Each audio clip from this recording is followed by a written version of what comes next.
जान तड़ू हाई करिया की साड़ी जब तू पहना तड़ू तो मैंने हमरा तो दुआर छोड़ के जाए के मने नहीं खे करत मैंने बैजंती माला फेल रउनो खाली बात करे के जानी ना जननी है 3 साल के पुरान साड़ी हो गईल हैं खाली बात बना बना के टाला तनी। अच्छा तो सड़िया कपड़वा पहनते तो कुल जन बाटे हम ही नु ले आवता नहीं कि तारा घरे से आवता है तो सही फेर किन देम नु। हाँ सुनी ना हाँ आज चली ना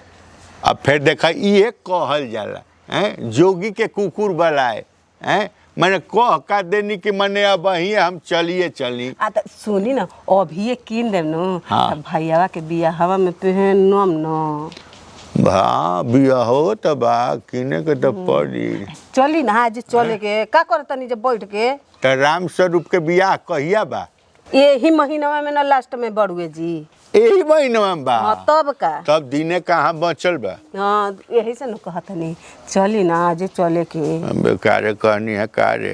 अच्छा जाए तो जाए के तब बने किने के तो बढ़ले बात तो सुना ना वो काम कर काल हाँ हमरो तनी जाए के बाद जाए तपुर हैं तो ऐसा बाकी चल आज होइए जावे ठीक हम तैयार होके आई जा तू अब तैयार का हो चल ना चलो हमने चप्पल पहन के आओ चप्पल तो पहनी ही ले बानी। हाँ तो चल चली चल तो आज देखा था हाँ जी दुकान तो प्रणाम प्रणाम जी जी प्रणाम प्रणाम कैसे अरे तब रउआ के यहाँ के कैसे आई जानते बड़ी ढेर दिन बाद नहीं है महाराज रो तो भुलाइए करनी है दुकान के अरे कोनो ऐसन कारज घर में होला तबे नु ई सब याद पड़ेला भाई फिर कब बेर बागर याद करे के चाहिए मान लीजिए कि हमनी के रउए सबसे जिए तो नहीं जानू हाँ साड़ी किने के रहला मालकिन के हाँ साड़ी भाई की यहाँ बियाह बनू कहो ना घरी बा हाँ ये महीना के लास्टे में बाटे देखी देखी हाँ तन दिखा देती तो चली हाँ हाँ आई आई आओ चलो हट हट जाओ जींस फोल्डर कर तो ये रहन रही नु तो तुम भीख मांगबलो तब मलकार और सब बताई सब बढ़िया बाटे बहुत दिन पर जोन बाटे हम कहनी है कि चले के अब रहुए की है आई राउर दुकान हां आ उहे नु अब कहतनी बोली का दिखाई साड़ी इनका खाती यहाँ के मलकाइन के हाँ देखिए सितारा अच्छा ई जची मलकाइन पर अच्छा बियाह में अगर पहिर के यहाँ के चल जिम ना हाँ तो रउए सबके जोड़ा के लोग देखी आए रउए सबके जोड़ा के लोग देखी का कहता रू हाँ चाची जी अच्छा लगी ले ली आओ देखाई ना ए बाबू बोली रोको ना तनी मैचिंग करके देख ले तनी जी है अब पहले से करिए बा फिर करिए कि ना अच्छा तो सब चटक मटक में देखावा इनका जोन पहनेगा हाँ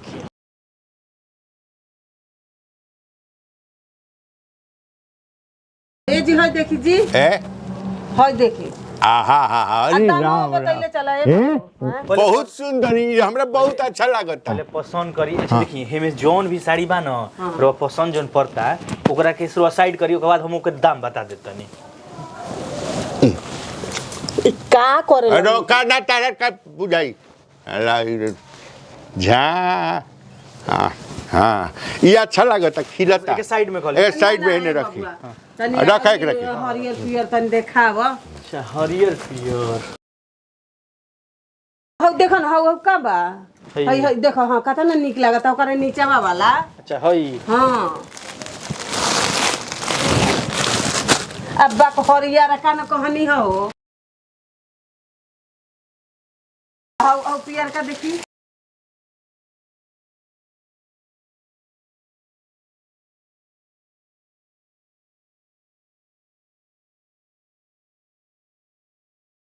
अरे तो हमरा के काहे के ओढ़ाव तारा मत हम देखी देखी देखी तो हमरा के ओढ़ावला में कुछ बा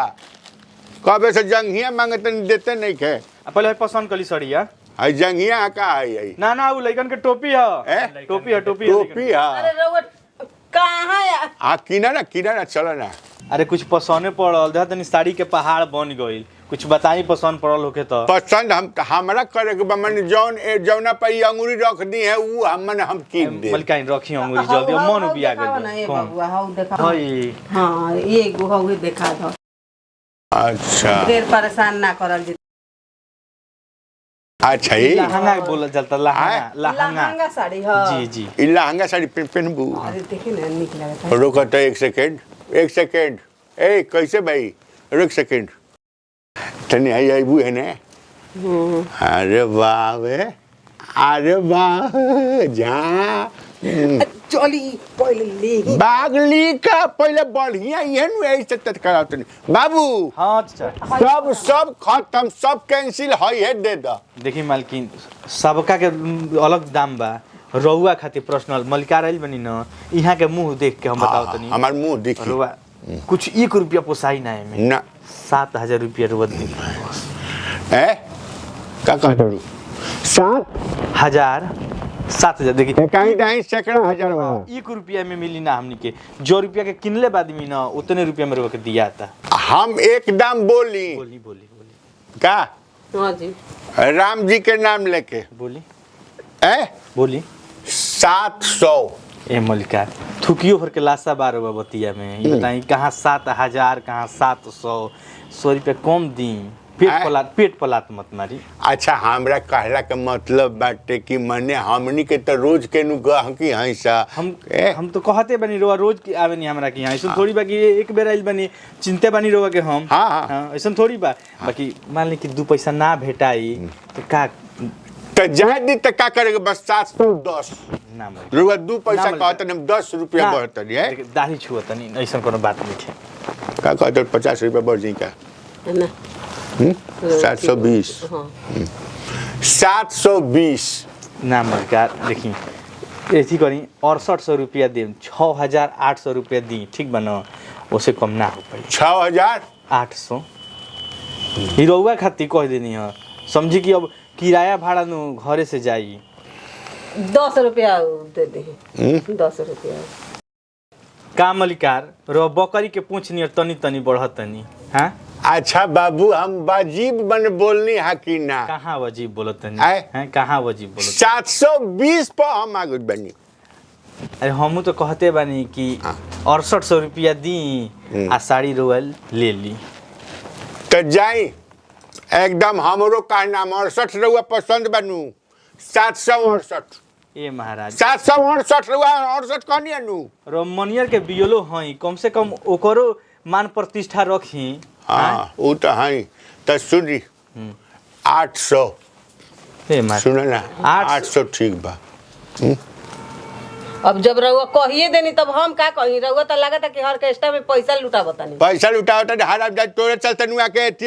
माथा एथी कोले बनी पागल कोले बनी आई पहाड़ लगिल बा साड़ी के हमरा पहने के बा कि तहरा पहने के बा हाँ तो वो तो हइए बा मगर यहाँ के देखत नहीं दाम ऐसा आसमान पे रखले बाड़े लगत है कि हई साड़ी ना होके के सोना हो गए दुकान ह होला ई अपन बोली है हम अपन बोले तो दी है नु दी है बियलो कहले आप ही हमरे